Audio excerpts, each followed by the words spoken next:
మన ప్రభువును ప్రియరక్షకుడునైన యేసుక్రీస్తు నామంలో మీ అందరికీ మరోసారి వందనాలు. ఈ దినం మరొక అంశంతో మీ ముందుకు రావడానికి దేవుడు నాకు సహాయం చేశారు. మరి క్రిస్మస్ దినాల్లో క్రిస్మస్ పాత్రల నుండి మనం కొన్ని విషయాలు నేర్చుకుందాం.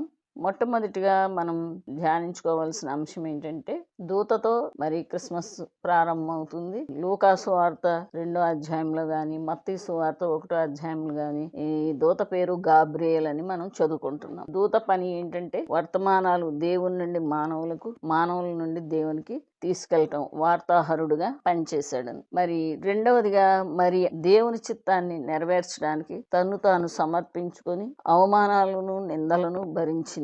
మరి లోకం నన్ను ఏమనుకుంటుందని ఆలోచించుకోకుండా దూతతో అనేది ఏమంటే నీ మాట చొప్పున నాకు జరుగునుగాక. మరి తరువాత తన స్నేహితురాలు లేకపోతే బంధువురాలైన ఎలిజబెత్ దగ్గరికి వెళ్ళినప్పుడు ఎలిజబెత్ కూడా ఆనందంతో నిండి ఏమని చెప్పింది, స్త్రీల్లో నీవు ఆశీర్వదింపబడిన దానవు, నీ గర్భఫలము ఆశీర్వదింపబడును, ప్రభువు తల్లి నా యుద్ధకు వచ్చుటకు నాకు ఎలాగూ ప్రాప్తించెను అని చెప్తూ ప్రభు ఆమెకు తెలియజేయించిన మాటలు సిద్ధించును గనుక నమ్మిన ఆమె ధన్యురాలు అని. కాబట్టి ఆమె నమ్మి దేవుని మాటలు నమ్మి ధన్యురాలు అయింది. లూకా సువార్త 1వ అధ్యాయం 38వ వచనంలో దేవుడు చెప్పిన ఏ మాట అయినను నిరర్ధకం కానేరదని దూత ఆమెతో పలికినప్పుడు మరియా ఇదిగో ప్రభు దాసురాలును, నీ మాట చొప్పున నాకు జరుగునుగాక అని చెప్పింది. అంటే మరి ఆ పరిశుద్ధాత్మ వలన గర్భం ధరించినప్పుడు కన్య గర్భం ధరిస్తే ఏ పరిస్థితులు ఎదుర్కోవాల్సి వస్తుందో ఆమెకు పూర్తిగా తెలిసే దేవుని చిత్తాన్ని,